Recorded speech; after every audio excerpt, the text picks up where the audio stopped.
श्री बीडकर ब्रहादासी नमन रामानंद नामे धन्य प्रपंच परमार्थी अनन्य पराक्रममूर्ती आपण श्री अक्कलकोट स्वामी प्रसन्न घेतले आपण करून पुढे मौलिक उद्बोधन शिष्यहितासाठी गेले परमार्थात नसे प्रारब्ध सर्वत्र आपुला प्रयत्नवाद आम्हा साधकाचा आशीर्वाद आपुलाचा संतवर्या श्री रामानंद बेडकर महाराज की जय.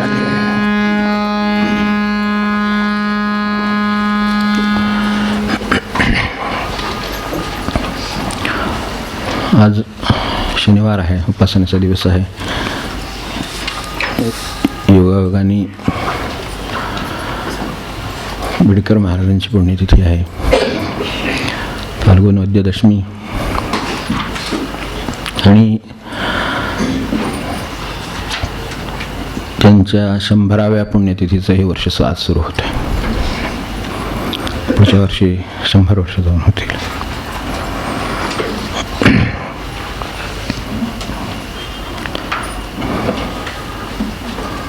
मला वैयक्तिकरित्या बेडकर महाराजांचे काय उपयोग झाला तो एक मोठा विषय. त्यात आपल्याला जे त्यांचं स्मरण करण्यासारखं काही भाग आहे आपल्या मर्यादेमध्ये, तेवढा फक्त आज आपल्यासमोर ठेवतो. पुण्याचे चिकित्सक, विद्वान, साधनी, जुन्या काळातले, ही सांगतो ही गोष्ट 50-60 सालातली, त्या दशकातले एमडी, त्या काळातले डॉक्टर नाकरू भिडे, त्यांच्यामुळे पहिल्यांदा मला स्वामींच्या चरित्राचा उपदेशाचा संबंध आला. त्यांचं ऋण आहे. पुढे त्याचा कशाशी काय संबंध होता ते उलगडत गेलं. दुसरं, आज ही पुण्यतिथी बरोबर उपासनेला आली शनिवारी. उद्या आता या आठवड्यात आपली वर्धापन दिनाची ज्ञानेश्वरी आहे, पाडवा आहे. त्यावेळेला संतछायेचंही वर्धापन दिन आहे.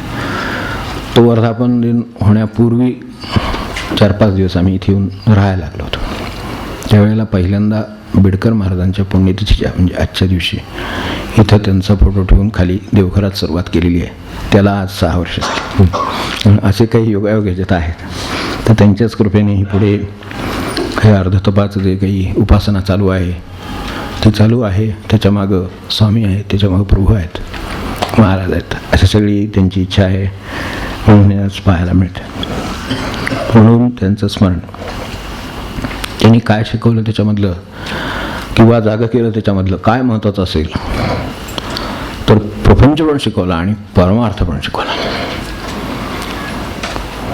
वेगळ्या पद्धतीनं प्रपंच शिकवला आणि त्यातून परमार्थ शिकवला. तर प्रपंचाला सर्वसाधारणपणे नाव ठेवतो आपण, नको म्हणतो परमार्थिक मनुष्य, कशा मागं हे लिचाण लागले असं वाटतं. काही काही वेळेला वाटतं, हा नेहमी नाही वाटतं, मला माहिती. काही काही वेळेला असं वाटतं, पण तरीसुद्धा असं एक ॲप्रोच आहे की इकडे असलं म्हणजे हे सगळं व्याप आहे. कुटुंब, कबिला, अमकं तमकं, नातेवाईक, घेऊन देईन सगळं काय, सगळं घरदार सगळं ते त्रासाचंच असतं. आपलं सावली देतो तोपर्यंत सुखाचं वाटतं, बाहेर पडायला लागलं की मग नको वाटतं.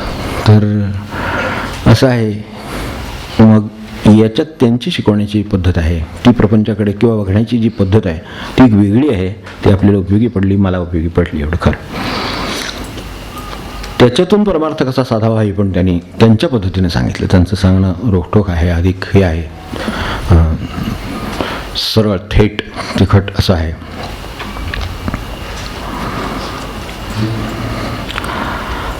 त्यांनी एक म्हटलं आहे की देहाचे आपल्याला सर्वसाधारणपणे 2 गोष्टी जाणवतात, एवढं तरी सामान्य माणसाला, आणि मनाचे. मनुष्य देहाचेही लाड पुरवतो, मनाचेही लाड पुरवतो. त्याला त्यांनी चोचले म्हणलं त्या काळात. बरोबर आहे शब्द, त्यांचाच शब्द आधी बरोबर आहे. आपण आपलं लाड करून सौम्य करून घेतलं ते महाराजांच्या मुशीत निघालं म्हणजे असं होतं थोडं. त्यांचं म्हणणं असं आहे, स्वतःच्या देहाचे आणि मनाचे चोचले पुरवले. त्यात जर त्या काळातला शब्द आहे, आता 100 वर्ष झाली, त्यापूर्वीची 60 वर्ष गृहीत धरा, त्या काळातल्या उपदेशाचा भाग आहे. त्यात काही कमती केलं का, त्यात काही कमी केलं आहे का? देहाचे लाड करण्यात, मनाचे लाड करण्यात, मनाप्रमाण व्हायला पाहिजे म्हणून, देहाला सगळं सुखाचं व्हायला पाहिजे म्हणून त्यात काही कमती केलं का, कमी केलं का? ते जर केलं नाही तर त्याच माणसाला त्याच निर्धारानं, त्याच गुरुकृपेनं देहाची आणि मनाची खोड मोडता येते आणि रग जिरवता येते मस्तांचं. असं इतकं थेट सांगणारे प्रथम पाहिलं मी की त्याच निर्धारानं, त्यांनी निर्धारानंच देहाचे चोचले पुरवले ना, निर्धारानंच मनाचे चोचले पुरवले ना, मग त्याच निर्धाराने त्याच देहाची आणि मनाची खोड मोडायला, त्यांच्या भाषेत रग जिरवायला गुरुकृपेनं यश येतं, एवढं लक्षात ठेवा. परमार्थ साधता येतो हे कळ. त्यांनी ते करूनही दाखवलं. तिथे बारीक लिहिलेली आहे, प्रपंच परमार्थातली पराक्रम मूर्ती. प्रपंचातली पराक्रम मूर्ती म्हणजे काय असेल आपल्याला कल्पना येत नाही. ज्यांनी चरित्र वाचलं असेल त्यांना कल्पना असेल. तर दुसरं त्यांच्याकडून काय मिळालं तर नेहमी माणसाला एक आपलं पूर्वायुष्य आहे, एक नेहमी परमार्थात आलं की एक त्रासदायक विषय वाटतो. तुम्हाला साधारण लक्षात आलेलं असतं. आयुष्य म्हणल्यावर पूर्वायुष्य असणार, उत्तरायुष्य नाही आहे का? आता तसंच पूर्वायुष्य असणार. पूर्वायुष्य म्हणजे 10 वर्षापासून मागे बघितलं तर 9 वर्षाचं पूर्वायुष्य, 25 वर्ष 24 वर्षाचं पूर्वायुष्य, 50 वर्ष जागा झालं तर 49 वर्षाचं पूर्वायुष्य. आणि ते त्याला असं वाटतं की याच्यामुळे माझा परमार्थ होणार नाही, कारण मी इतक्या भानगडी करून ठेवल्यात सगळ्या की हे परमार्थाला न पडेत आणि त्यामुळे परमार्थ काय माझ्याकडे होणार नाही. पूर्वायुष्य हा प्रश्न परमार्थात गैरलागू आहे असं त्याने म्हटले. ते तुमचं पूर्वायुष्य काही असो, परमार्थात ते गैरलागू आहे. कळण्यापुरतं ठीक आहे, आपल्याला काय काय केलं काय काय नाही केलं कळलं ना, तर असू दे, ते चांगलं असावं, काय हरकत नाही. एखाद्याला असतं की चांगलंच आहे, लहानपणापासून आवड आहे एखाद्याला, त्याच्याकडे कल आहे, असं असं असं असू शकतं. पण असलंच पाहिजे असं नाही, हे असं सांगणारे स्पष्ट भेटले की असलंच पाहिजे असं नाही. तुमचं आज काय ठरलं सांगा, असं तुमचं तेव्हापासून काय आलं ते लहानपणापासून आम्हाला असं होतं वगैरे, ते ठीक आहे, ते असेल तर चांगलीच गोष्ट आहे. तिथून पुढे जाणार असलं तर त्याहून चांगली गोष्ट आहे. पण ते तसं लहानपणापासून होतं म्हणून आता काही होणार नाही, म्हणून थोडा उपयोग होईल, ठीक आहे. पण ते तसंच असलं पाहिजे असं नाही. ते कसंही असलं तरी आज काय ठरलं असेल त्यानुसार करता येतो. त्यांनी स्वतः ते करून दाखवलेलं आहे. असलंच पाहिजे असं नाही असं म्हटल्यानंतर एक दिलासा मिळतो. ठीक आहे, मी हे सगळं पूर्वायुष्य गंगेत टाकू शकतो. गंगेत टाकायची तयारी आहे ना, मग ठीक आहे, टाकलं गंगेत, त्यांची तयारी आहे. पुढे मी असं असं करायचं माझी इच्छा आहे तर करा. तर तुम्हाला पुढे जाता येतं. हे त्यांच्या ज्यांनी हे ऐकलं पाहिलं आहे, किंवा पाहिलं म्हणण्यापेक्षा चरित्रातून का होईना पाहिलं आहे. सामान्य मनुष्य काय मिळवेल आणि भोगेल याच्या कितीतरी पट पुढे त्यांनी प्रपंचात काम करून ठेवलेले आहे. कारण ते सांगितले त्यांनी तसंच, ते देहाचे चोचले पुरवण्यासाठी जे ती रग जिरवायला सांगितली नंतर, ती त्यांच्याकडं जबरदस्त, ते पराक्रम मूर्ती. मागे मी आपल्याला सांगितलं ते राजाचं लक्ष कसं वेधून घेतं. त्यांच्याविषयी खूप वेळा येऊन गेले, म्हणून मी आत्ता फक्त त्यातलं ते बाजूला ठेवून बोलतो. म्हणजे ते आत्ता एकदम आठवण झाली म्हणून की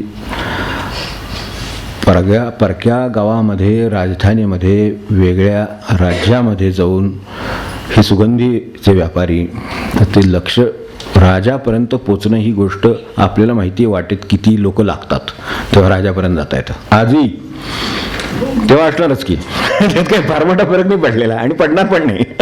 अगदी बाहेरचे काय जे असेल ते केबिनच्या बाहेर बसलेलं तिथपासून ती केवढी तरी रांग असती, त्या सगळ्यांना त्या राजापर्यंत, म्हणजे आजचे राजे त्या काळातले राजे, तर त्यांच्यापर्यंत पोचायला काय अडचणी असतात ह्याची त्यांना बरोबर कल्पना होती. अत्यंत तीक्ष्ण बुद्धी आणि अत्यंत पराक्रमी मनुष्य. ते त्याच्याबद्दल त्याची आठवण झाली म्हणून सांगितले. त्यांनी सगळं प्रपंचात केलेलं आहे, त्याच्यावर काय करायचं ह्याचं त्यांना माहिती आहे. म्हणून जो ऐन चौक आहे त्या चौकामध्ये त्यांनी ते सुगंध आणखीन ती हे उदबत्त्या लावल्या. त्यांच्याकडं ती विद्या होती. ते सुगंधी म्हणूनच प्रसिद्ध होते पहिल्यांदा. तेव्हा अत्तर बनवणं आणि उदबत्त्या बनवणं हा त्यांचा हातखंडा होता. तेव्हा तोडणे असं त्याचे फोडून त्यांनी अक्षरशः तिथं पाठ वाहिल्यासारखं अत्तर वाहिलं. त्याचा सुगंध, हे तर सुगंधात हे माहेर, त्यामुळे तो सुगंध एवढा पसरला. आता याला वाटेत अडथळा नाही. थेट राजापर्यंत पोहोचला ना. चौकशी झाली राजवाड्यात की काय प्रकार आहे, एवढा सुगंध कुठून येतो. म्हणजे त्याच्या राजधानीच्या चौकात फोडलेल्या त्या अत्तराचा याचा सुगंध तिथपर्यंत पोचला. तेव्हा राजांचं तर एक कोणीतरी माणूस इथे आलेला आहे, तो सुगंधी आहे. आणखीन चौकशी केल्यानंतर कळलं. तेव्हा राजाचं बोलावणं आलं. झालं काम. काय पराक्रम म्हणजे काय ते कळतं एवढ्याच ह्याच्यातून. कसं पोचावं आता ही सगळी मग ओलांडायची म्हणजे किती म्हणली पैशाची गरज आहे. त्याच्यापेक्षा हे माझं काम थोडक्यात होणार. बरोबर थेट सुगंध, त्याला काय प्रॉब्लेम नाही. आणि उलटं बोलावून घेतलं तिकडे की महाराजांनी आपल्याला बोलावले, तर आठवण झाली म्हणून सांगितलं. तेव्हा याच्यातलं काहीही त्यांनी काय म्हणजे ते म्हणले जगातले विलायती सेंट मी वापरले, तुम्ही काय वापरताय म्हणले. ही 1913 पूर्वीची गोष्ट, 13 साली ते गेले.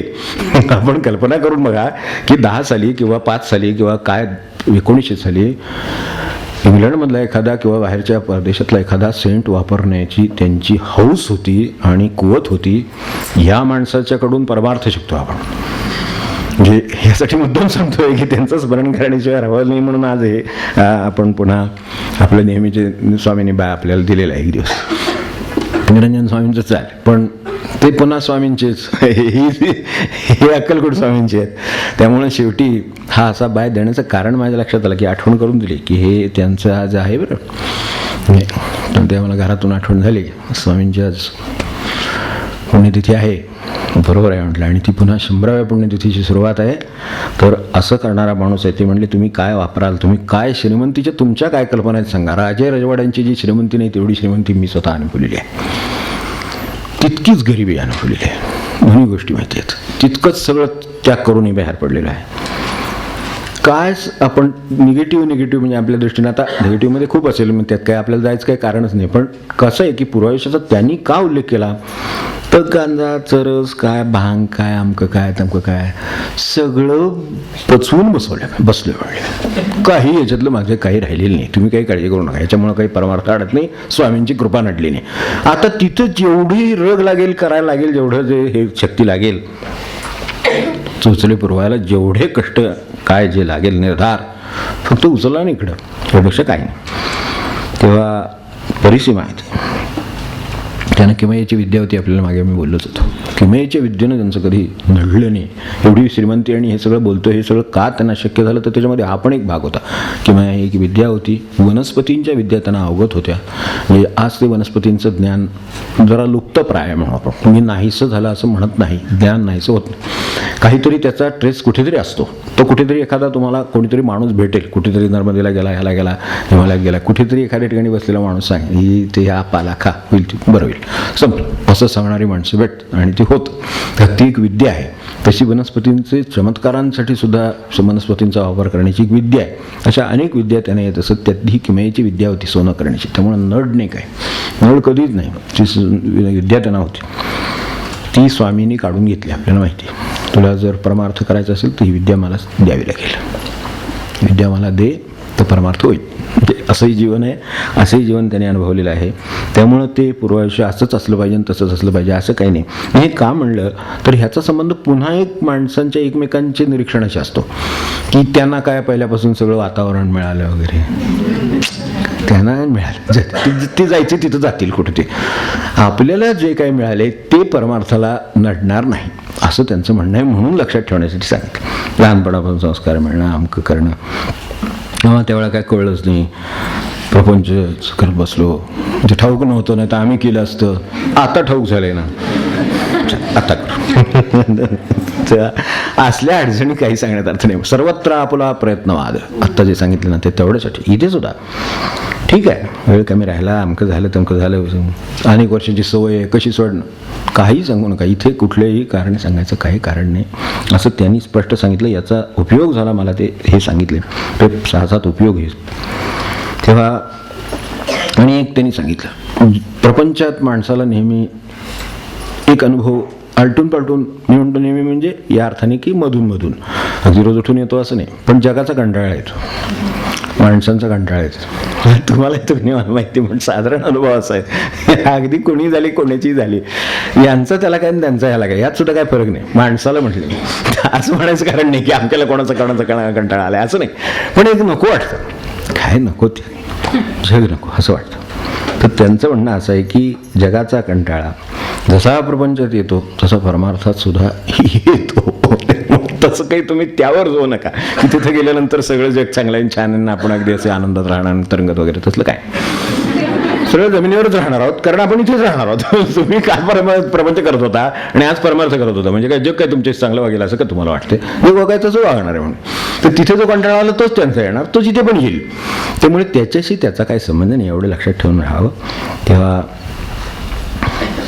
कारण काय गिराईक तेच, विषय वेगळे असतात म्हणले असं. तर आता आपण इकडे बघू तर पेडकर महाराजांचं म्हणणं कसं आहे, मग म्हणले तुम्हाला एवढं कशाला तुम्ही हे करतात.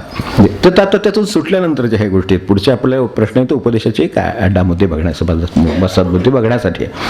तर ते म्हणले माझं ते देह प्रारब्ध आहे, जगाशी संग करणं हे माझं देह प्रारब्ध आहे आणि ते भोगूनच मला सारावं लागेल, संपवावं लागेल, त्याला पर्याय नाही. तुम्ही म्हणाल मी जातो निघून, तुम्हाला तिथं ओळखीचा माणूस भेटेल आणि रिटर्न तिकीट काढून देईल तुम्हाला, असली परिस्थिती आहे. तो विचारेल आणि सांगायची संकोच वाटेल आणि वाटेल की त्यापेक्षा आपलं घरी यायला काय सांगायलाच नको, मी जरा कामाला निघालो होतो म्हणायचं आणि गप्पून आपलं घरी यायचं. असं करायची वेळ येईल, कुठं काय जाऊ घेऊ नका, काय कुठं जाऊन सुटणार नाही, काय नाही. जगाशी संघ हे प्रारब्ध आहे, तेच भोगूनच संपतं. जे संपतं त्यावेळेस जग आपोआप बाजूला जातं. तर त्यासाठी थांबावं लागतं. ती साईबाबांनी जी सांगितली ना ती सबुरी लागते, ती सबुरी असली म्हणजे सगळं व्यवस्थित होतं. ती सबुरी नसली म्हणजे ती अस्वस्थता राहते. मग तुम्ही प्रपंच करत राहा, परमार्थ करत राहा, कुठेही ती सबुरीची गरज आहे आणि ते मी भोगूनच बाजूला सारणार म्हणले. त्यामुळे ते त्यांच्या वाट्याला आलं. तेव्हा त्यांनी तर इतकं लिहिलं आहे, म्हणजे सांगितलं आहे का घडलेलं आहे, म्हणजे ते जवळ आपले बापट गुरुजी राहायचे, त्यांनी ते लिहूनही ठेवले की आम्ही पाहिलेलं आहे की त्यांनी आम्हाला बोलले त्याने एकदा की पैसा पैसा पैसा म्हणजे मला इतकं वाटायचं. म्हणजे त्यांचे कसे प्रपंचाच्या ठेवणीतून गेले असतील हे पाहून यांचे परमार्थ कसे आहेत हे शिकायचे. म्हणून याच्यासाठी हे महत्त्वाचं वाटलं की किती झालं तरी त्यांनी दिलवे द्रव्य तृष्णा आवरे ना मला, असा शब्द त्या काळात, आता थोडे शब्द असे होते आपण ओळखू शकतो आज. पैशाचे हाव, द्रव्य तृष्णा आवरे ना, किती केलं तरी, किती मिळाला तरी. म्हणजे त्यासाठी मला शेवटी असं वाटायला लागलं की ह्यासाठी काही तपश्चर्या असेल तरी करायला हरकत नाही म्हणले, असं मला वाटेल. सगळ्यात की काही समजा अशी काही विद्या असेल किंवा काय जर असेल तर ते काय ते मिळावं आणि परमेश्वर प्रसन्न व्हावा आणि एकदम थेट लक्ष्मीची कृपा एकदम काय ते असं व्हावं आणि कितीतरी पैसा असावा बस. नाही तरी आज काय वेगळं वाटतं मला सांग, 100 वर्ष गेली म्हणून काय झालं. द्रव्य तृष्णा हा विषय आहे ना, पैशाचे हा विषय तो कमी झालाय का, तर तो ज्यांना कळले, त्यांना ज्यांना समजले त्यांना त्याचा अर्थ, त्यांनाच कमी झाला, नाही तिला कमी होतच नाही. सर्वसाधारण कोणाला कमी द्रव्य तृष्णा कमी होईना. तेव्हा त्या काळात त्यांनी त्यासाठी पराक्रम म्हणजे काय केलेले, तर ऋषिकेशला गेले, तिथं जाऊन त्यांनी साधना केली. काय साधना, तर अन्न पाणी सोडून बसले, मला पाहिजे तेवढा पैसा मिळाला पाहिजे असा कोण देव आहे त्यांनी मला प्रसन्न व्हावं. आता काय असे तृष्णा भागेल असा कुठला देव प्रसन्न व्हायचा, तर काय त्याला करावं. तर 7 दिवस अन्न पाणी सोडलं होतं. 7 दिवस हो, आपल्याला पाणी द्यायला उशीर झाला तरी डोळ्याकडे बघितलं तरी कळतं माणसाची की पाणी केव्हा मागितलं कधी दिलं, किंवा मिळायला उशीर झाला किंवा नंबरला उशीर झाला कुठे लाईनमध्ये पाण्याचा असला काय तर काय होतं आणि 7 दिवसांनी काय होईल ह्याची ते प्राण कंठाशी आले. 7व्या दिवशी अन्न पाणी वर्ज्य केलं, ताप चढला प्रचंड आणि शेवटी इतकी थंडी वाजून आणि इतका गारठलं सगळं की तेही सहन होईना आणि शेवटी आता आपलं हा धनासाठी देव काही प्रसन्न होत नाही, तृष्णा भागणार नाही, शुद्ध अर्पत चालली. आणि जेव्हा अगदी डोळे फिरले, त्यांनी लिहिले माझे डोळे फिरले. तुला माहिती की मनुष्य डोळे फिरवतो त्यावेळेला अंतिम अवस्था आहे त्याची, तर तसे ते डोळे फिरतात. तर डोळे फिरले म्हणले, त्यावेळेला त्यांना खडावांचा आवाज आला आणि एक तेजस्वी पुरुष, योगी पुरुष होता, तो त्यांच्यासमोर आला. त्यांनी त्यांना त्यांचं कमंडलूतलं पाणी पाजलं आणि पाणी प्यायल्यावरती म्हणले पाणी म्हणजे काय होतं हे मला सांगता येत नाही, आज मी त्याला अमृत म्हणू शकतो एवढंच म्हणले सांगता येईल. ते अमृतासारखं होतं, संजीवनीसारखं होतं. ती पाणी मी प्यालो आणि माझ्या अंगातले सगळा जे काही क्षीण आणि सगळं जे काही तृष्णान सगळं जे होतं ते माझं सगळं निघून गेलं आणि जी शुद्धारपणाची अवस्था होती तिथून उठून ते त्यांच्या पाया पडण्यापर्यंत शक्ती माझ्या अंगात तेवढ्या त्यांनी तोंडात ओतलेल्या पाण्याने आली. तेव्हा माझ्या लक्षात आलं हे महापुरुष आहे कोणीतरी, तेव्हा पाया पडावं आणि त्यांना नमस्कार केल्यावर त्यांनी सगळं तर ते ओळखून ते जे महापुरुष होता आलेला सगळं ओळखल्याशिवाय तो कशाला तिथे येईल. तेव्हा पराक्रम काय करून दाखवले ते पैशासाठी हे केलं खरं म्हणजे, नंतर ते स्वामींसाठी केलं आपल्याला माहिती आहे. तेव्हा त्यांनी एकच सांगितलं की बाबा तुझं गाठोडं माझ्याजवळ नाही. तू मला नमस्कार केला असलास, आज तू वाचला असलास तरी तुझं गाठोडं माझ्याजवळ नाही. तुझं गाठोडं तुला देऊन तुला खऱ्या अर्थाने तृप्त करणारा दक्षिणेत जन्माला आलेला आहे. तू त्याचा शोध घे आणि काय कर तर तोपर्यंत भागवत वाचत जा, एकनाथी भागवत वाचत जा, पारायण करीत राहा, त्यांची तुमची गाठ पडेल. असं म्हणून तो मनुष्य नाहीसा झाला. त्यांनी सांगून ठेवलं या अशी घटना घडली, तेव्हापासून माझे ती एकदम आसच कमी झाली सगळी. म्हणजे ही तृष्णा भागणार नाही, तुला खरे तृष्णा भागेल, तृप्ती येईल असं देणारा, तुझं गाठोडं तुला देणारा मनुष्य दक्षिणेत आहे. तो जन्माला आलेला आहे, तो कार्य करतोय, तू तिकडे जा म्हणून ते तिकडे गेले. आणि मग ती पारायणं करीत राहिले. त्यात शेवटी स्वामींचं नाव कळलं. मग अक्कलकोट स्वामींच्याकडे गेले. तेव्हा ही देहाच्या मनाच्या खोडीचं सांगितलं, ते जिरवायला त्यांनी सगळं केलेलं आहे. नर्मदेचे ती ह्याचं जे अरण्य वगैरे आहे, त्रिशूल पाणी वगैरे सगळ्यातून एक वस्त्र आणि अनवाणी सगळं करायचं काय शक्य असेल ते. त्यांचं व्रत काय होतं, एखाद्या माणसाने जर म्हणजे काय खोड जिरवायची मनाची किंवा एक जिरवायची म्हणजे कशा पद्धतीने जिरवली असेल त्यांनी. एखाद्या माणसाने एखादी गोष्ट अशक्य हे करायचं नाही, ऐकून ठेवायचं, सांगितलं बा सांगण्यापूर्वी सांग, उठून कोणतरी आणि काहीतरी करायला लागेल. तेवढं नाही व्हायचं आपल्याकडनं, पण तरी सुद्धा समजा एकदम काहीतरी ते असतं एकदम काय वाटत ते वैराग्य असतं, ते प्रवचन वैराग्य, तसं ते निरूपण वैराग्य असतं एकदम, की बस जाऊ सगळं असं एकदम वाटतं. तर तसं काय वाटायला नको, पायऱ्या छोट्या छोट्यात आपण सावकाश उतरून गेलो तर चालेल. तर कोणीतरी त्यांना असं काय सांगितलं की इथे डोह मगरीने भरलेला आहे, यात उडीत टाकणं शक्य नाही, की उडीत टाकायचीच त्याच्यात, काय होईल ते. त्यांनी मगरीने भरलेल्या डोहात उड्या मारून दिल्या. काय काय करून केलंय तुम्ही असं विचारलं होतं. तेव्हा म्हणले हा उपास कठीण केला. ह्या डोहात मगरी आहेत, माणसाला गिळतील असे आहेत, आणखीन त्याच्यात कोणी डोकावून बघायचं धाडस करणार नाही, ठीक आहे मी करतो. अशा तऱ्हेच्या त्यांनी जिरवून टाकली त्याचे सगळे जे जे म्हणून ते सगळं. त्यांना कड्यावरून सहज उडी मारायला सांगितली. ते काय कड्यावरून उडी मारली, काय नाही, सरळ परत उभे राहिले, चालत वर आले. कड्यावरून उडी मारणं अवघड आहे का, ठीक आहे. काय पराक्रम मूर्ती म्हणजे काय असतं, मी म्हणतो त्यांचा तेवढा पराक्रम होता म्हणून त्यांनी तेवढ्या गोष्टी केल्या. आपण प्रपंचासाठी जेवढे काही पराक्रम करतो तेवढे जरी प्रमाणासाठी त्यातले महाराज म्हणायचे 10% करा, खूप झालं. त्यातलं तेवढं जरी आपण इकडे केलं ना तरी खूप झालं. तेव्हा आता त्यांच्या बाबतीत आपण पाहू त्यांची स्वतःची स्थिती नंतर काय झाली. स्वामी भेटले, त्यांनी सांगितलं बाकी आपल्याला सगळे बागे वेळ होऊन गेलेला आहे विषय काही त्यातला तो सोडतो. तर ते म्हणाले की माझी स्थिती त्यांनी अशी करून टाकली, ह्या सगळ्या खोड जिरवून टाकली देहाची मनाची, की मला ते शक्य होतं सगळं. नंतर उलटं जास्त शक्य होतं, कारण लौकिक प्रतिकारही शक्य असतो, सिद्धीनी प्रतिकारही शक्य असतो, कुठलाही चमत्काराने तो शक्य असतो. हे म्हणले मला कळतं पण मी प्रतिकार करीत नाही. तेव्हा त्यांचं म्हणणं की 3 गोष्टी टप्पे सांगितलेत. सर्वसामान्य मनुष्य प्रतिकारामध्ये वावरतो, दुसऱ्या अवस्थेत तो प्रतिध्वनीत वावरतो, तिसऱ्या अवस्थेत काहीच येत नाही, प्रतिसाद नाही, अशी अवस्था आहेत. जगाचा व्यवहार काही असो, हे जगाच्या व्यवहाराला लागू आहे.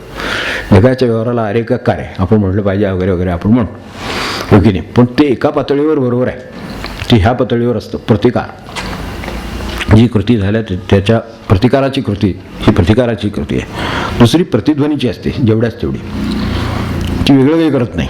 प्रतिध्वनीमध्ये ध्वनी तोच, तुम्ही जो केला तो, तुम्ही हो म्हणला तर ते होच म्हणतो डोंगर, त्यातला प्रकार आहे. डोंगर काय हो म्हणल्यावर नाही म्हणून उत्तर देत नाही. आपण प्रतिध्वनी म्हणजे काय ते पाहिलं, पण प्रतिकारामध्ये आरे म्हणलं तर आरे नाही म्हणत, कार्य म्हणतो, हा फरक. तेव्हा हो म्हणल्यावर हो हे प्रतिध्वनी, तेव्हा पहिल्यांदा प्रतिकार, मग प्रतिध्वनी, आणि मग काही नाही. जे येते ते आपले प्रारब्ध सोसून संपवलं की पुढचंही नाही, आपले काही नाही, आपलं तर आधीच नव्हतं. अशी अवस्था म्हणले प्राप्त होते. हे होतं. त्याला त्यांनी सांगितले काही वाक्य लक्षात ठेवण्यासारखे आहेत. मन म्हणले आता तापत नाही, किती बारीक शब्द वापरला जातो. आपल्याला मनच तपतून सगळा घोटाळा होतो. सगळं हात काय जाणवतं आपल्याला हीट असते त्यावेळेला. एखाद्या माणसाचं काही जर असं झालं, काय झालं ते मनाविरुद्ध कोणतरी कशाला सारखं मनाविरुद्ध चालतं, तर कोणतरी वागतं, काहीतरी होतं, तर असं काहीतरी झालं म्हणजे त्रास झाला, हे झालं म्हणजे काय होतं ते त्यांनी बरोबर सांगितलं. मन तापतं. ते म्हणले आता म्हणले मन तापतच नाही. त्याही पलीकडे आता म्हणले अशी अवस्था आहे की आता कुणाचं चांगलं करण्याचा अहंकार सुद्धा उत्पन्न होत नाही म्हणले. आता वाईट करण्याचा सगळा उद्योग चाललाय. त्यांनी सांगितलेलं लक्षात घेण्यासारखे, चांगलं करण्याचा सुद्धा अहंकार उत्पन्न होत नाही. होऊ दे मला वाटतं, पण करावं म्हणून जे वापरावं लागतं ते सुद्धा वापरावं असं वाटत नाही. असं झालं म्हणले. कारण म्हणले निसर्ग नियम जे जसं प्रतिकाराचं मगाशी सांगत होतो, तो म्हणले प्रतिकाराने टळत नाही. निसर्ग नियमाप्रमाणे जे व्हायचं ते त्याच्या देहाचं न्यायचं ते व्हायचं ते होतच असतं. त्यामुळे कर्माचे परिणाम आहेत त्यांच्यावर हे टवाळ कंपू शिवाय देणारे लोक, निंदा, ते प्रतिकाराच्या पलीकडे गेलेले होते. काही प्रतिकार करीत बसत. म्हणजे घरात त्यांच्या घडलेली घटना आहे की अगदी शेवटच्या ह्या 5-10 वर्षाच्या काळामध्ये जेव्हा पुण्यात होते तेव्हा ते रात्रीचे बसले, ते तक्क्याला टेकून असणार कोणीतरी निंदा करणारी मंडळी काही संधी शोधत असायची ती यायची. ते काय कोणा नाही. आता प्रतिकार नाही. ते त्यांचं ते त्यातून पुढे गेलेले होते. हे सांगितलं असं म्हणून काही प्रतिक्रिया नव्हतीच. तर त्यामुळं त्यांनी काय करावं होतं, ते 4-5 जण आत घुसले. हे तक्क्याशी बसले होते, तसेच बसले. ते घुसले. तिथं समई लावली होती. त्या काळात हे देव्यांची अवस्था अशीच होती. समई होती. ती त्यांनी फुंकून घालवली. काय ओळखू नये, करू नये, काय नाही, काय कळणारी माणसं काही आणखीन करणं वेगळी नव्हती, पण त्यांनी ती घालवली. त्यानंतर मग ह्यांना शिव्या दिल्या, माहीत दिल्या, सगळं शांतपणे सगळं. म्हणजे काय तो जो निर्धाराने जे केलं तेच निर्धाराने आता हे केलेलं आहे. काही करायचं नाही आपल्याला. त्यांना काय करायचं ते करू. शेवटी ते आणि आईसाहेब होत्या घरामध्ये, मंडळी होत्या, तर त्यांना ती समई घालवली होती. त्यांना अस्वस्थता आली. त्यांच्याकडे ते विठ्ठलाची उपासना होती. विठ्ठलाची मूर्ती होती, काष्ठमूर्ती म्हणतात तशी त्यांच्या घरात. तिची उपासना होती. ते म्हणल्या की हे यांना हे नाही काही नाही. ते सगळं झाल्यावर आता ते शेवटी दमलीच ना माणसं. ती काय ते त्यांना काय करायचं होतं ते झाल्यावर कंटाळली शेवटी. दरवाजे निघून गेले. ते काही टक्क्यावरून हल्ली नाही. तेव्हा आईसाहेब म्हणाल्या की माझ्या ओटीवरची समई मालवली तर विठ्ठल यांना पाहून गेले म्हणले. त्यांना तेवढं ते राहिलेलं होतं. त्यांच्या मनात तसं आलंही बरोबर आहे. न करता ते होणारच होतं. त्यांचं फक्त मनात आलं. स्वामींची गोष्ट वेगळी होती महाराजांची. त्या तेवढं हे झालं आणि झालं असं नेमकं असंच झालं की जे हे सगळं ज्यांनी केलं क्रमाने एक मंडळी ती त्यावेळेला ते नाशकाचा खटला होता, हे होतं म्हणजे काळ वेगळा होता. प्लेगाच्या साथी येत होत्या. सगळ्या मंडळींची वाताहत झाली मोजून. ज्यांनी सगळं केलं होतं ते सगळे ते म्हणले कर्म परिणाम करायला जर समर्थ आहे, निसर्ग नियमच समर्थ आहे, तर आपण करायचं काय गरज आहे. आपलं काय करायचं आपण करावं, त्यांना काय करायचं ते करतात. आपलं जे असेल त्याप्रमाणे आपल्याला, त्यांचं जे असेल त्याप्रमाणे त्यांना. काळाला जेवढा वेळ लागेल तेवढा वेळ त्याला घेईल. ते त्याप्रमाणे झालं. तेव्हा आता आपण काय घ्यावं थोडक्यात. मला आता मी बाकीच्या ह्याच्यात जात नाही. तर त्यांनी प्रपंचावर टीका केली नाही. महाराज जसं म्हणायचे की तो शिकण्यासाठी आहे, त्याच अर्थाचं त्याचं म्हणणं आहे. तर परमार्थी माणसानं करू नये, लक्ष घालू नये, कमी करावं वगैरे त्याचं काय नाही. प्रपंच करा ते म्हणायचे. ते नसली कोणाला नोकरी तर म्हणायची नोकरी लागायचं. काहीतरी उद्योग कर, चाकरी कर, कुठंतरी नोकरी कर, काही कर, तुला काय जमेल ते कर, उद्योगधंदा कर कुठला तरी. उपयोग काय, कशासाठी, तर त्यात साध्या साध्या गोष्टी असतात म्हणले. परमार्थात सूक्ष्म गोष्टी असतात. इथं साध्या साध्या गोष्टी असतात. तर त्यात सावधान राहायला शिकायला मिळतं, सावध राहायला शिकायला मिळतं. यासाठी प्रपंच करावा. तेव्हा ते म्हणले, आता त्यांना प्रेम ह्या वस्तूचं मूल्य आपण पाहिले मागे. महाराजांच्या प्रेमाचाच आपण अभ्यास केला होता. त्यांनी काय सांगितलं होतं आपल्याला त्याचा. ते म्हणले प्रपंचामध्ये निदान लोभाने का होईना पण प्रेम करायला शिका म्हणले एकमेकांच्यावर. त्यात लोभ असतोच प्रपंचामध्ये. काहीतरी लोभ दुसऱ्याकडनं आहेच, कुठल्या ना कुठल्या स्वरूपाचा आहे, पण आहेच. तर त्या लोभापोटी का म्हणले होईना पण प्रेम करा ना. त्यात ओलावा निर्माण होतो. कारण प्रेमातच ओलावा निर्माण करण्याची शक्ती आहे आणि भक्तीमध्ये त्याच शक्तीची जरूर लागते. त्यामुळं प्रपंच तेवढ्यासाठी करा, आप्तस्वकीयावर करा, लोभाने करा. तर त्यामुळं आप्तस्वकीयावर त्या लोभाने का होईना पण प्रेम करा. त्यात ते ओलावा आणेल आणि नंतर ते जर तुम्हाला साधलेलं असेल तर ते उलटून सगळं परमार्थाला लावता येईल म्हणले.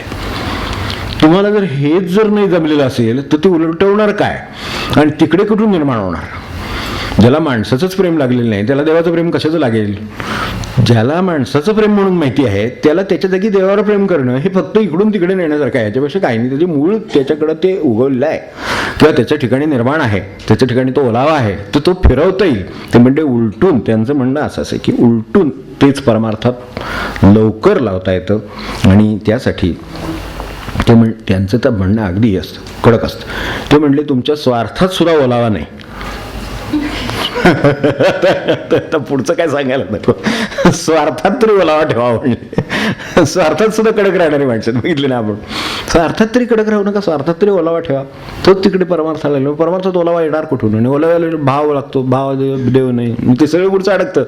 त्यामुळे इकडे तरी निदान स्वार्थात तरी ओलाव्यानं राहा. ओलाव्यानं बोला, ओलाव्यानं राहा, ओलाव्यानं करा. काय करायचं तिथे ओलावा राहू दे. इकडे अंतःकरणाचा काहीतरी ओलावा असेल तोच लोभासाठी आहे, स्वार्थासाठी सगळं मान्य आहे, पण तोच फिरून तुम्हाला तिकडे उपयोगी पडणार आहे. हे जर शिकलेलं नसेल तर ते नाही करता येणार. आणि म्हणून इकडे कठोर आणि असं असलेलं मनुष्य इकडे नाही काम करू शकत, ती अडचण येते. बाकी त्यांनी अन्नदानाविषयी सांगितलं आहे. त्यांचं ते करीत असत स्वतः. त्यांचं म्हणणं की गृहस्थाचं काम आहे, त्यांनी ते करीत असावं, त्याच्या परीनं शक्य होईल तसं करावं, पण अन्नदान करावं. ते जरा मोठ्या प्रमाणात करीत, जेवढं शक्य होईल तेवढं असं. त्यांना एकदा विचारलं होतं की याच्याऐवजी धर्मार्थ दवाखान्याला मदत करणं अधिक चांगलं नाही का?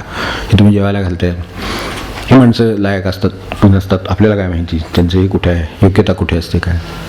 ते म्हणले की याचा निकाल होत नाही, तुम्ही विचार करून बघा. म्हणले तुम्हाला जर धर्मार्थ दवाखान्याला हे करायचं असेल, ह्याच्याऐवजी मदत करायची असेल, मी नाही म्हणत नाही, पण म्हणाले धर्मार्थ दवाखान्याचा कोणाला फायदा होतो, ती माणसं तिथं कुठली आलेली असतात आणि का आलेली असतात हे एकदा चौकशी करून या, मग त्याला मदत करा. माझं मदत करण्याबद्दल म्हणणं नाही. म्हणले कुठलं नक्की सत्पात्री होतं हे विचार करण्याची गोष्ट आहे, असं 100 वर्षापूर्वी सांगितले. आज आपण आणखीन 100 वर्ष पुढे आहोत, तर आपण विचार करून बघा. त्यांनी त्या काळात सांगितले की आळशी मनुष्य आहे, गरिबी वाट्याला आली म्हणून तो जर आला असेल तर आळसाला पुरवठा येतो. किती वेगळ्या पद्धतीने विचार केलेला आहे हा, आपण लक्षात ठेवा. दोष कोणालाच नाही, पण तो त्याचं पोट का भरू शकला नाही किंवा त्याला ती गरज का लागली, तर तो त्याच्या कष्टाने त्याच्या आळस टाकून देऊन, जो कुठल्याही संतांना कधी आवडलेला नाही आणि प्रपंचकाला सुद्धा तो नडतो, तर तो आळस त्यांनी सोडला नाही म्हणून त्याच्यावर ही अवस्था आली, म्हणून तो तिथे आला ना. मग आता तुम्ही आळस पोचताय का काय परमार्थ करताय ते तुमचं तुम्ही ठरवा. मग तिथं काय सत्पात्र आहे असं त्यांचं, ह्याबद्दल त्यांनी भरपूर लिहून ठेवले. मी फक्त सारांश सांगितला. आपल्या स्वातंत्र्याविषयी त्या काळातली ही मत आहे त्यांचं.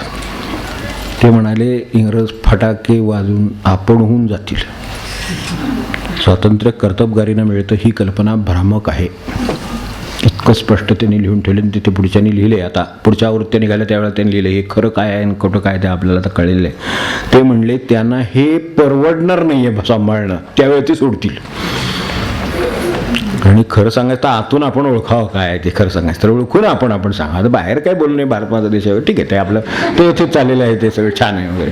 पण मुळात मला सांगा की त्यांना हे सांभाळणं परवडलं नाही. साम्राज्य सांभाळणं अशक्य होईल, त्यांना आपलं साम्राज्य सांभाळणं अशक्य होईल, परवडत नाही होईल. अशा वेळेला सर्वनाशे समुत्पन्ने अर्धम त्यजति पंडितः या न्यायाने ते जातील म्हणले. आणि खरोखर इंग्रजीला त्यावेळेला अशीच अवस्था होती की आपला देश सांभाळायची आधी गरज निर्माण झाली. तिथं काय होते ते बघूया, हे आपल्याला आणखीन लिकच लोडणं नको, फुकट हे आपल्याला वाटलं, पण हे साम्राज्यात अर्थ नाही. पण लक्षात ठेवा. पण त्यांनी पुढे सांगितलेलं मात्र लक्षात ठेवा म्हणून सांगितलं, ते लक्षात ठेवण्यासारखं आहे म्हणून या स्वातंत्र्य वगैरेचा उल्लेख केला. आता आपले ते विषय नाहीत, पण उल्लेख का केला तर ते म्हणले ते जातील, पण लक्षात ठेवा ते गेले तरी त्यांचा जीव पिशाच्या प्रमाणे इथं अडकून बसेल. काय फोरसाईट, फोरसाईट. आज मला सांगा, संस्कृतीवर त्यांचा प्रभाव आहे की नाही, राहणीवर आहे की नाही, आमच्या कपड्यावर म्हटलं आहे की नाही, इंग्रजीवर आहे की नाही, भाषेवर आहे, ह्या सगळ्यावर आहे की नाही, दबाव आहे की नाही, आपल्यात भांडणं लावून दिली ती आपण अजूनही करतोय की नाही, त्याच्यापेक्षा जोराने करतोत की नाही, आणखीन बघा. आमच्या भिंतीवर कुठलं कॅलेंडर लावले ते बघा.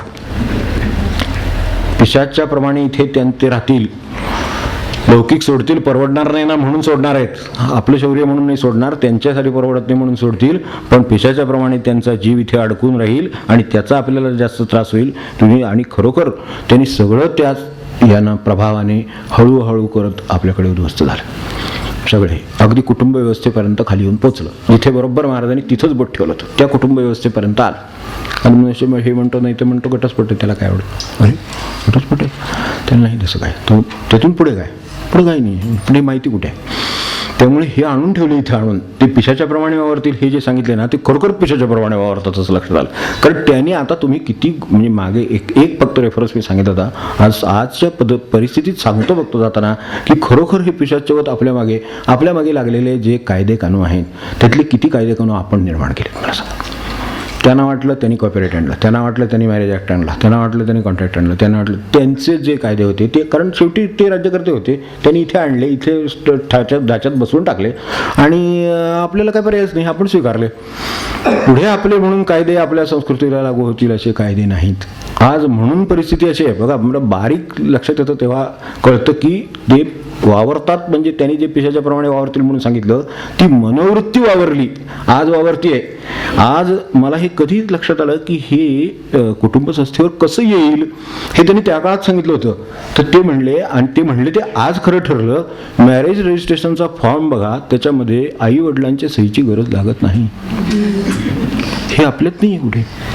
हा मॅरेज ॲक्ट, हा हिंदू मॅरेज ॲक्ट त्यांनी आणला. हिंदू मॅरेज ॲक्टमध्ये आहे कुठे असं? मुळातली संस्कृतीत हे आहे का?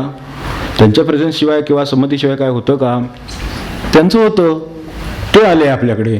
त्यामुळे फॉर्ममध्ये सोयच नाही कुठे. आईची सहीची गरज नाही, वडिलांची सही. आजोबा नाही ना, आजी नाही, आई वडील नाही, तिथं आजी आजोबा कुठले आठवणार? ज्या संस्कृतीत असते नाही ते तिथे इथं कुठे येईल? ते सगळे इन लॉज, ते लॉ आले, नात्याचं कोणच नाही. आपले रिलेटिव्ह त्यांचे इन लॉज पिशाच्या प्रमाणे वावरतील. म्हणजे काय हे माझ्या लक्षात आलं की आज जर रजिस्टर करायचं झालं तर मुलगा आणि मुलगी जातात आणि त्रयस्थ माणसं 3 लागतात. ही संस्कृती नाही. आता कोण पिशाच्या प्रमाणे वावरतं ते मला सांगा तुम्ही. काय म्हणणं बरोबर असेल आणि चूक असेल ते काय जाऊ दे. आपलं आता कॅलेंडर जगाशी जमवून घ्यायला लागलं की नाही आपल्याला, हे असं वावर आहे आपल्या लक्षात पण येत नाही असं. तेव्हा त्यांनी म्हटलं की धर्माबद्दल त्यांचं म्हणणं काय होतं. ते धर्माबद्दल ते म्हणले ज्या अर्थाने तुम्ही धर्म वगैरे म्हणता त्या अर्थाने शब्द त्यांनी कधी वापरला नाही. त्यांचं म्हणणं काय की जीवाला स्वतःशी जे वागावं असं स्वतःशी वाटतं ते त्यांनी दुसऱ्याशी वागणं एवढा धर्म पुरेसा आहे. किती सोपं आत्मौपम्य की नाही. ते आपल्याकडे गीतेत जे सांगितले तसं जसं वागावं दुसऱ्याने आपल्याशी जसं वाटतं तसं आपण स्वतःशी वागतो तसं आपण दुसऱ्याशी वागावं. त्यांनी 4 गोड शब्द बोलावेत असं आपल्याला वाटतं ना, आपण 4 शब्द गोड बोलावेत एवढा धर्म आहे, एवढा पुरेसा आहे. ह्याच्यातून इतकी धर्माची पळमळ सगळीकडे जातात. माझ्या लक्षात आलं की ते हे एका याच्यात आहे, ते एकात आहे की आपल्याशी स्वतःशी आपण जसे तसे दुसऱ्याशी. एवढं झालं की सगळं धर्माचं सार आलं आणि तो सगळ्यांना लागू आहे. कारण कुठेही गेलं तरी माणसाशी संबंध आहे, तिथेच धर्माचा संबंध. एकटा मनुष्य बसलाय तो कुठल्या धर्माचा काय त्याला कुठलं काय लागू आहे? तो व्यवस्थित बसलाय, काय कोणाला त्रास नाही, एकांत ह्याच्यात जाऊन हिमालयात बसला समजा एखादा मनुष्य, त्याच्याशी संबंध येत नाही. विश्वाचा संबंध आला, जगाचा संबंध आला तर संबंध आला बाकी सगळा. मग तो संबंध कशा पद्धतीनं एका वाक्यात त्यांच्या दृष्टीनं संपतो. तेवढा एक संबंधाच्या दृष्टीने प्रत्येक जीवानं स्वतःसारखं दुसऱ्याशी वागायचं करावं. बस स्वतःला कम्फर्टेबल ठेवतो ना, मग दुसऱ्याला कम्फर्टेबल ठेवावं. वृद्धाश्रमात ठेवू नये. बरोबर आलं की नाही ओघाने? मग तो स्वतःला वृद्धाश्रमात ठेवा, तरुणाश्रमात ठेवा. आता निघतील ते पण कदाचित काय असेल तर तसे नाही. ते नाही, हे नाही करायचं, ते नाही करायचं. कारण स्वतःला जीवाला स्वतः सारखं दुसऱ्याशी वागायचं एवढ्या पुरतं त्यांनी सांगितलं. एक एवढं पुरेसं आहे म्हणले धर्म म्हणून. मग ह्याला काही नाव असो नसो त्याला काही संबंध येत नाही. कारण एवढ्यानेच मनुष्य सुखी होतो की नाही. मला तहान लागली, मला पाणी पाहिजे, तर तहान लागली पाणी पाहिजे तर त्याला पण तहान लागली की पाणी दिलं पाहिजे. बस किती धर्म स्वभाव झाला बघा एकदम. ते एका एवढ्या ह्याच्यात धर्म होतो. आणि हा सगळ्या याला ते म्हणले याला नाव देण्याचं सुद्धा कारण हा विश्वधर्म आहे. तर हा विश्वधर्म आपल्याला पटला. अशा तऱ्हेचा धर्माची हे म्हणून विनोबा जय जगत म्हणत असं ती गोष्ट खरी की त्या अर्थाने ते विश्वधर्म म्हणत. या मागे मी आपल्याला बोललो तसं राग काही गोष्टींच्याबद्दल ज्या विशेष आहेत त्यातल्या फक्त 2 निवडल्यात. मी जास्त काही खोलात गेलो नाही का आपल्याला इतकं नाही चिंतन करता येणार म्हणून. एक म्हणजे एक राग ही फार मोठी सामान्य वस्तू आहे, म्हणजे सगळ्यांना अनुभवायला येणारी. ते बाकी काम करून लो मत्सर वगैरे जात खूप आहेत. आपल्याला एवढा वेळ नाही. आपल्या सणावर आपण कसं तरी काढतो 2 तास. सण आठवड्यावर आपल्याला एवढी कामं, त्यात तेही 4 तास जाणार. तर ते त्याच्यात आपण ह्या 4 तासात काय कोणाकोणाचा विचार करणार. त्यामुळे मी म्हटलं सगळ्यांचा नको विचार करायला. प्रत्येकावर त्यांनी सांगितले आपल्याला जे जास्त नडतं स्वतःला दुसऱ्याला, तर तेवढ्याचा विचार केला तरी बास. म्हणून मी 2च गोष्टी निवडल्या त्यातल्या, फक्त बास जास्त काय म्हटलं नाही. म्हटलं काय वाचायला माणसं समर्थ आहेत सगळे, ते वाचतील करतील अभ्यास आपला आपला. तेव्हा मी एक त्यातला राग निवडला. म्हणजे राग हे काय म्हणणं आहे त्यांचं म्हणणं की आपण राग दुसऱ्यावर धरणं म्हणजे मागे एकदा आपल्याला लक्षात असेल दुसऱ्यानं केलेल्या अपराधाची शिक्षा आपण घेण्यासारखं आहे. राग मुळात उत्पन्न कशातून होतो ते बघावं म्हणजे कळतं. ज्याच्यावर राग धरला तो अपराध त्याचा आहे, तर त्याची शिक्षा आपण भोगल्यासारखं आहे. आपण त्याच्यावर राग धरणं म्हणजे राग धरण्यासारखं त्यांनी काहीतरी केलेलं आहे, पण ते कर्माचं फळ द्यायला दुसरी व्यवस्था समर्थ आहे. ती सोडून मी त्यात पडणं म्हणजे त्यानं केलेल्या अपराधाची शिक्षा मी घेण्यासारखं आहे. एक व्याख्या त्यांची. दुसरी व्याख्या अशी की ही ईश्वरावर रागवण्यासारखं आहे. रागवणं म्हणजे देवावर रागवण्यासारखं आहे. तुम्हाला देवावर रागायचं असेल तर दुसऱ्यावर रागवा, रागायला हरकत नाही, पण देवावर रागवल्यासारखं आहे. तिसरं त्यांचं म्हणणं फार, ते सगळ्याच शास्त्राचा अभ्यास केलेले होते. ते म्हणायचे की रागाच्या वेळेला माणसाच्या शरीराच्या रक्ताचं तापमान वाढतं. आजच्या भाषेमध्ये रक्ताचं तापमान वाढतं आणि ते दूषित होतं. आता हे ते आरोग्यशास्त्र आपण सगळी मंडळी इथे डॉक्टर वगैरे मंडळी आहात, तर ते तपासून बघा काय होतं का त्याच्यात काय. तर राग आल्यानंतर माणसाच्या रक्ताचं तापमान वाढल्यामुळे त्याचं रक्त दूषित होतं आणि त्यामुळं रागीट माणसाची पचनशक्ती बिघडते असं त्यांचं म्हणणं. आणि पचनशक्ती बिघडली की शरीरात रोगांना हळूहळू शिरकाव मिळतो. ज्याला आपण आज वेगवेगळे नावं दिली, मधुमेह दिला, अमकं दिलं तमकं दिलं, काय जे असेल ते.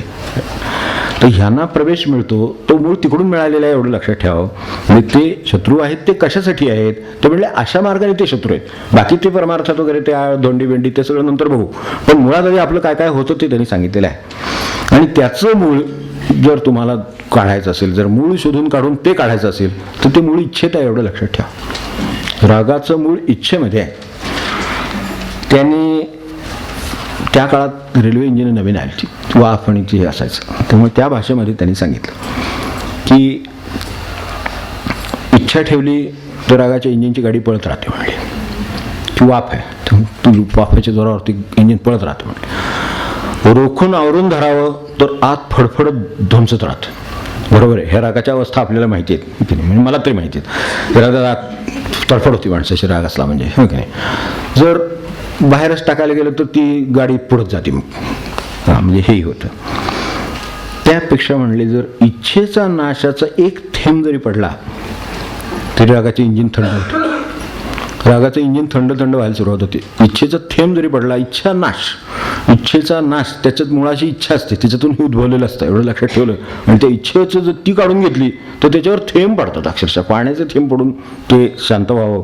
तसं ती सगळी जी वाफ आहे ती नाहीशी होते आणि इंजिन थंड होतं. आणि यायला त्या क्षणी काय लागत असेल तर म्हणले फक्त सावधानता लागते तेवढी ठेव. राग आल्यावर तेच गेलेलं असतं तेच असतं त्यावेळेला, तर आपण हे करू शकलो असतो.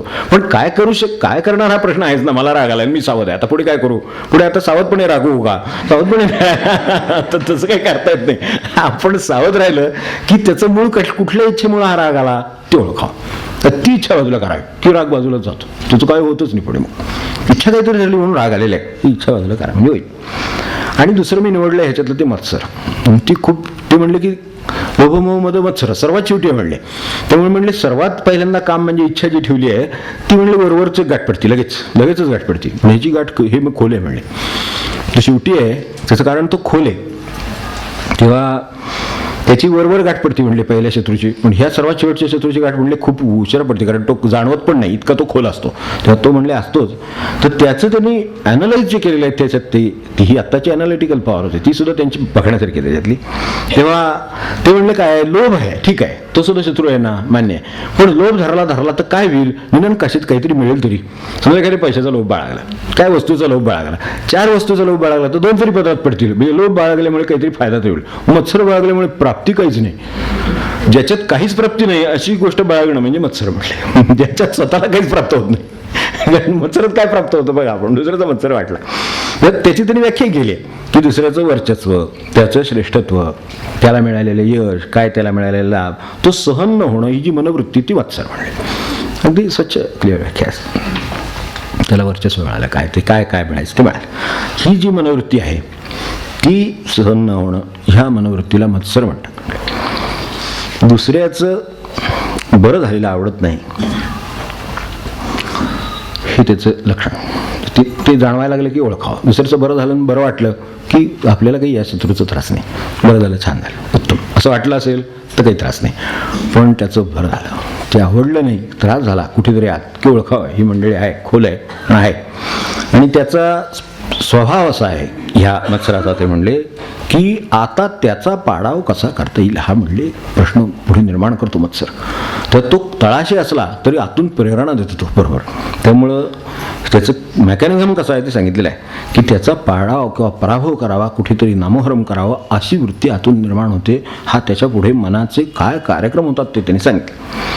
आणि मग काय होतं की त्याचं स्वतःचं मत्सरी माणसाचं स्वतःचं समाधान हे दुसऱ्याच्या दुःखामध्ये राहतं नेहमी.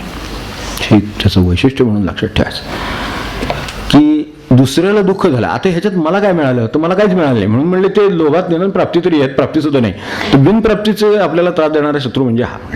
काहीतरी प्राप्ती आहे, इच्छा आहे, पूर्ण झाली तर प्राप्ती तरी होईल, अर्धी पूर्ण होते, अर्धी तर प्राप्ती होईल, ते पण नाही याच्यात. त्यामुळे इतर कुठल्याही याच्यापेक्षा हा का त्रासदायक आहे आणि तो इतका सूक्ष्म काय आहे, तो दुसऱ्याच्या दुःखात समाधान आहे. आता समजा तो सुखात आहे म्हणून आपल्याला मत्सर वाटला आणि त्याला दुःख झालं, तर मला काय होणार आहे, माझ्या घरामध्ये काहीच होणार नाही, पण मला त्याच्यात जे समाधान आहे तो मत्सराचं पोटी मिळालेलं आहे आणि हे त्याचं लक्षण आहे. तर हे ओळखून आपण त्याच्यापासून सावध. म्हणून त्याला त्यांनी शब्द वापरताना दुसऱ्याचे दुःखाश्रू हे आपले आनंदाश्रू ठरायला लागले की घोटाळा हा आहे, नसला तरी आहे. तर दुःख त्याला काहीतरी अपयश दुःख वाटायला येतं आणि त्यावेळेला जर आपल्याकडे आनंद वाटायला लागला, आतून कुठे आनंदाश्रूच येतील असं म्हणत नाही, तिने आनंदाश्रू म्हणले. तसं जरी आनंद वाटायला लागला तरी हा आहे असं समजावं. हे सगळे आपल्याला नडणार परमार्थात एवढं नक्की अडवणार. जेव्हा म्हणले एरवी आपले बुद्धी किंवा हे सगळं घडवायला म्हणजे काय एक शरीर आहे समजा, तर त्याच्यावर एक मुठभर मांस यायचं, तर माणसाला आपण म्हणतो ना तब्येत सुधारायला काहीतरी खायला प्यायला लागतं. ते म्हणले न खाता पिता आपली कुबुद्धीवर मुठभर मांस चढवणारा हा रोग आहे म्हटले शत्रू. काही न खाता पिता आपली जी दुर्बुद्धी आहे तिला मुठभर मांस चढतं अंगावर, असा हा त्या काळात त्यांनी त्याला त्यांनी एक दुसरं नाव दिलं आहे. त्याला मत्सराला ते जीर्णज्वर म्हणत. तो एक टिपिकल शब्द आहे आयुर्वेदात, लोकांना माहितीच. जीर्णज्वर आहे, तो दिसत नाही आणि मृत्यूपंथाला मात्र लावतो. काही रोग असे आहेत ना आपल्याकडे की जे दिसत नाहीत, पण तो मनुष्याचं ते आपल्याकडे नाही काय सायलेंट किलर वगैरे म्हणतात तसं आहे ते. तर तो त्याप्रमाणे आहे, तर ते जीर्णज्वरामध्ये त्याला समाविष्ट करीत. त्यामुळे हा जीर्णज्वर आहे, तेव्हा असा ताप आहे की जो मृत्यूपंथाला लावतो. त्यामुळे सावध राहा असं त्यांचं म्हण. आता आणखीन 2-3 मुद्दे की त्यांच्या दृष्टीनं अत्यावश्यक काय जर परमार्थाला असेल तर जीभ म्हणायचं. त्याच्यावर बरंच महाराजांनी त्याच्यावर तर सांगितलंच आहे की दोन्ही गोष्टी ती करते, एक आहार आणि दुसरी वाचा, त्याला ती उपयोगी पडते. त्यामुळं दोन्हीमध्ये परमार्थ, निम्मा परमार्थ, ज्याने जीभ जिंकली त्यांना निम्मा परमार्थ जिंकला असं म्हणायचे महाराजांना. ते आहे ते. तेव्हा जिव्हा ताब्यात ठेवणं आणि ते ताब्यात आलं.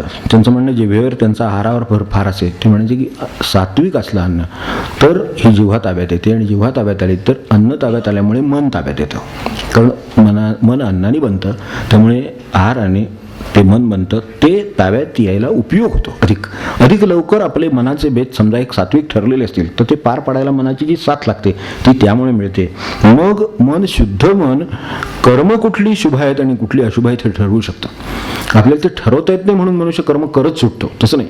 तो शुभच कर्म करेल, पण कधी करील त्याला शुभ का अशुभ हे कळलं तर ती त्याला कळतील कसे, जेव्हा मन सूक्ष्म असेल तेव्हा. मन केव्हा सूक्ष्म असेल, आहार चांगला असेल तेव्हा.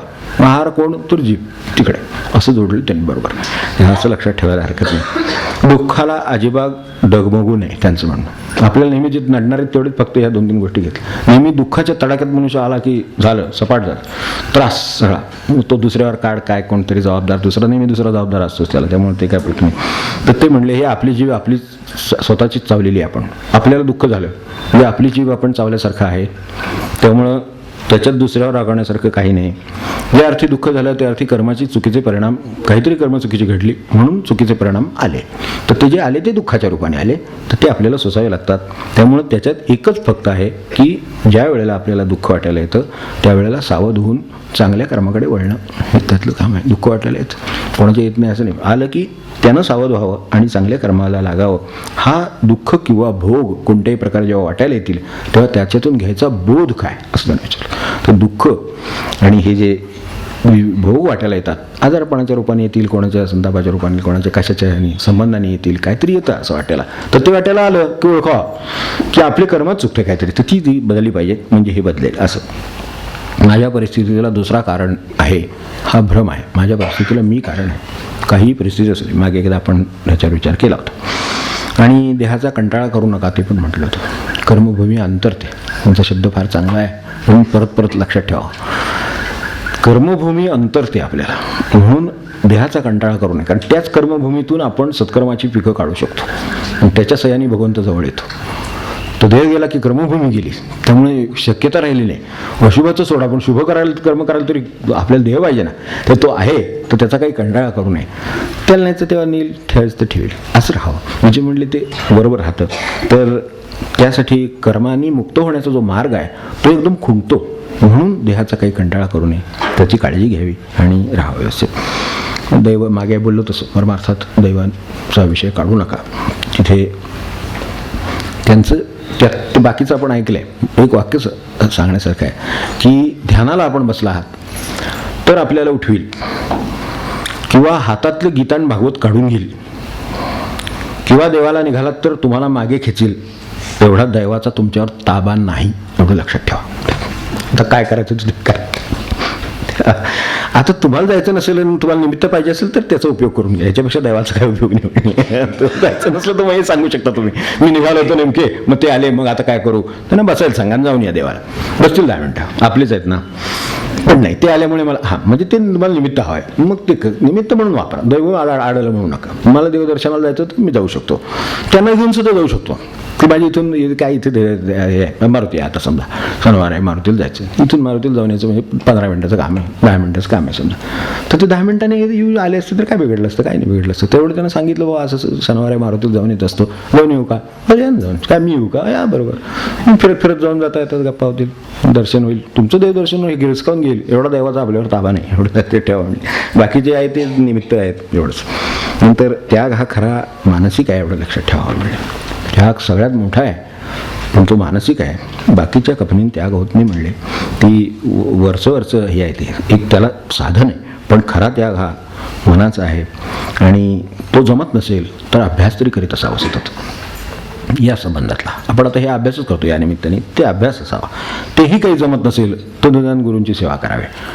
आणि गुरुची सेवा म्हणजे काय करायचं, तर आता त्याच्याकडे जाऊन बसावं का. गुरुची सेवा म्हणजे ती नव्हे.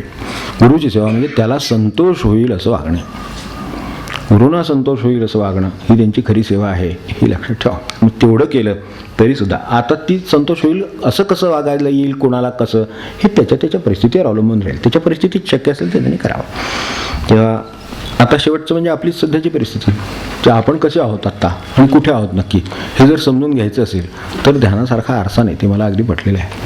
मग ते मधून करून पण बघतो, प्रयोगातला आहे आपल्या. त्यामुळे आपण प्रयोग करून बघायला हरकत नाही. शांतपणे ध्यानाला बसव.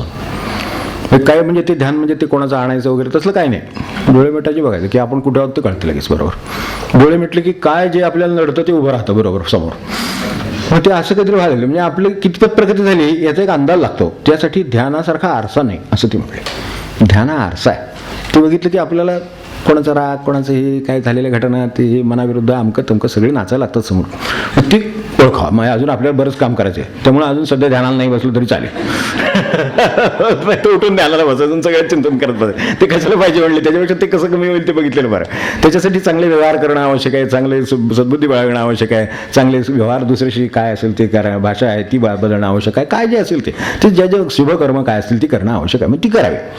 ध्यानाला बसायची काही गरज नाही. ध्यानाला बसायचं म्हणजे आरशात बघितल्यासारखं आहे. आरशात काय समोर मुक्काम ठेवून बसतो का मनुष्य, नाही, तसं करायची काही गरज नाही. ध्यानात म्हणजे आरशात बघायचं. आरशात बघायचं, ध्यान डोळे मिटले की ध्यान लगेच आपल्यासमोर उभं राहतं. काय लागतं त्याच्यावरून ठरवावं आपण कितपत प्रगत झालो आणि त्याप्रमाणे आपला पुढचा मार्ग दाखवा. असो. सद्गुरुनाथ महाराज की जे. वेळ झाला. एक दोन विनंती करतो. पहिली ही की आपल्याकडे इथे आपले मित्र आहेत, आमचे वानर वर्ग इथे येत असतो. तो गेले 2 महिने नाराज झाला, त्यामुळे आला नाही. जसं इथल्या जपाला वगैरे येणाऱ्या मंडळींना विनंती आहे की त्या दिवशीपासून ते याचे बंद झाले. त्यांचा निरोप आहे म्हणून आपल्या कानावर घालतो. हे गेल्या 6 वर्षात ते कधी आले नाही, तसं झालं नाही. त्यांचे एक वेळा असतात, त्यानुसार ते येतात. त्याचा कदाचित माझ्या आजारपणाशी संबंध असतो, कधी आनंदाच्या प्रसंगाशी संबंध असतो, कधी इथले शनिवार असतो, उपासना असते किंवा वर्धापन दिन असतो, त्यावेळेला ते हमखास हजेरी लावतात. तेव्हा जपाला येताना काही ना अडचण वाटलं असं, त्यामुळे म्हणजे आम्हाला वर जाता येत नाही, जपाला जाता येत नाही. आपल्याला जपाला जाता येत नसेल, आपण डॉक्टरांची परवानगी घेऊ, अंगणात जरी जपाला बसलं तरी चालेल. समजा ही मंडळी वाटेत बसली असली, ती काही फार वेळ त्यांना वेळ नसतो, ती गडबडीत आहे, आपण समजून घ्या, आपल्या इतका वेळ नाही आहे त्यांना खूप काम आहेत. तर त्यामुळे ते येतात, ते आपले मारुतीराय असतात, त्यामुळे ते त्या भेटीसाठी आलेले असतात. त्यामुळे त्यांची आमची भेट होत असती. आणि तर ती जी काय भेट होती त्याच्यामध्ये जरा हे झालं तर ते अशामुळं झाले, त्यांनी मला सांगितलं तर ते आपल्यापर्यंत मी पोचवतो. ते प्रत्येक कोणाला तरी वाटलं की हे आम्हाला त्रास आहे, त्यामुळे आम्हाला वर जाता येत नाही, जपाला जाता येत नाही. आपलं जपही व्हावं असं मलाही वाटतं. त्यांना वाटणार ह्याची आपण शंकासुद्धा घेऊ नका, त्यांना ते वाटणारच. वर आलं तरी ते तुम्हाला काय करणार नाही, पण त्यांनी पंजा मारला तर असं जे काय आहे का नाही त्याच्यासाठी हे सांगतो. तर तसं जर वाटत असलं समजा, तर आपण खाली विनंती करू दो, आमच्याकडे सांगा, इथे वानर बसले ते झाले, त्यामुळे वर जाता येत नाही आहे, तर आपल्याला दुसरीकडे जपाला बसायची व्यवस्था करू आपण काहीतरी. पण तेवढ्यासाठी त्यांना काही दोष देऊ नये. हे येतात ह्यामुळे आम्हाला जपाला जात नाही. ती वेळ जी येते ती साधारण त्यांच्याशी दुपारची वगैरे वेळ येते, त्यावेळेला ते येतात. ते तसे कधीही येऊ शकतात, त्याचं काही नाही, पण तरी ते साधारण त्या वेळेला येतात. तर ते उलटं आपल्या आनंदाने ते त्यांना पाहायला मिळतं की माणसं इथं नाम घेत बसलेत, त्याचा त्यांना आनंदच असतो.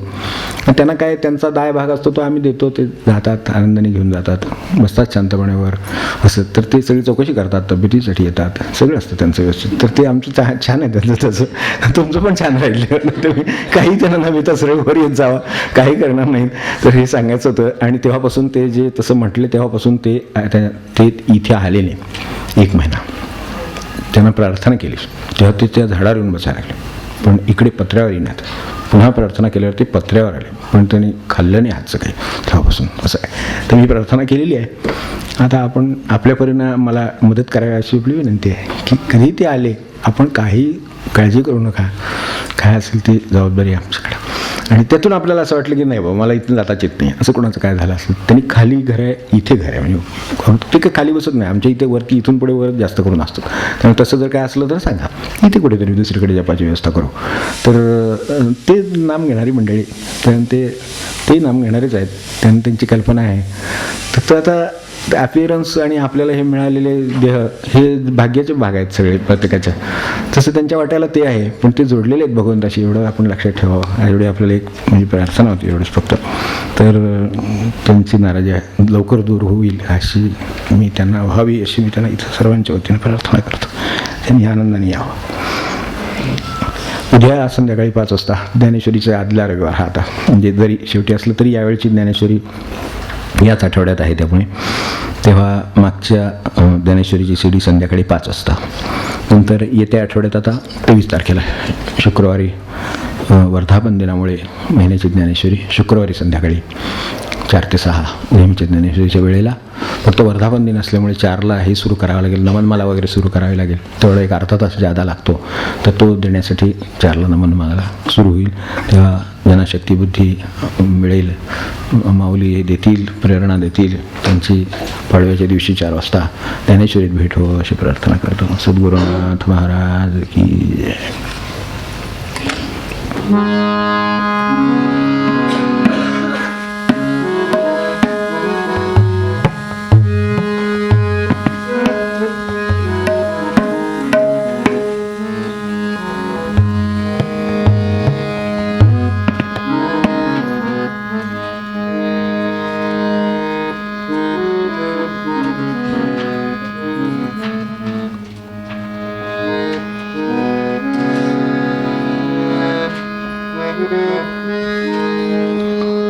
पान 331 पद 207.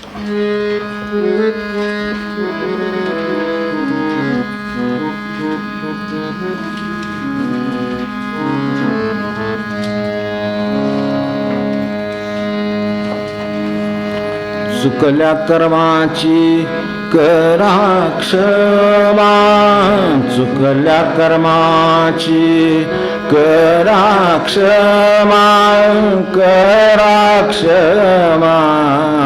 तुमचा परोचा दिला तुम पाशी, तुमचा परोचा दिला तुम पाशी. चुकल्या कर्माची करा क्षमा, चुकल्या कर्माची करा क्षमा, करा क्षमा. तुमचा परोचा दिला तुम्हा पाशी, तुमचा परोचा दिला तुम्हा पाशी. तुमच्या पायांची मज जोड व्हावी, तुमच्या पायांची मज जोड व्हावी. आणि कते जीवी नाही आशा, आणि कते जीवी नाही आशा, नाही आशा. तुमचा परोचा दिला तुम्हा पाशी, तुमचा परोचा दिला तुम्हा पाशी. तुम्ही संत जन कृपेचे सागर, तुम्ही संत जन कृपेचे सागर. दास मी पतित हीन दीन, दास मी पतित हीन दीन, हीन दीन. तुमचा परोचा दिला तुम्हा पाशी, तुमचा परोचा दिला तुम्हा पाशी.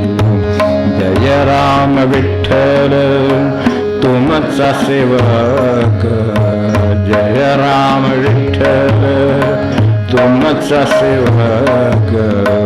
चरणी मस्तक असो माझे, चरणी मस्तक असो माझे, असो माझे.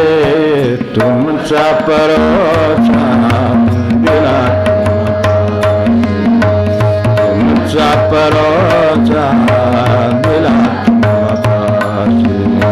चुकल्या कर्माची करा क्षमा, चुकल्या कर्माची करा क्षमा, करा क्षमा. तुमचा परोचा दिला तुम्हा पाशी, तुमचा परोचा दिला तुम्हा पाशी, तुमचा परोचा दिला तुम्हा पाशी. जानकी जीवन स्मरण जय जय राम.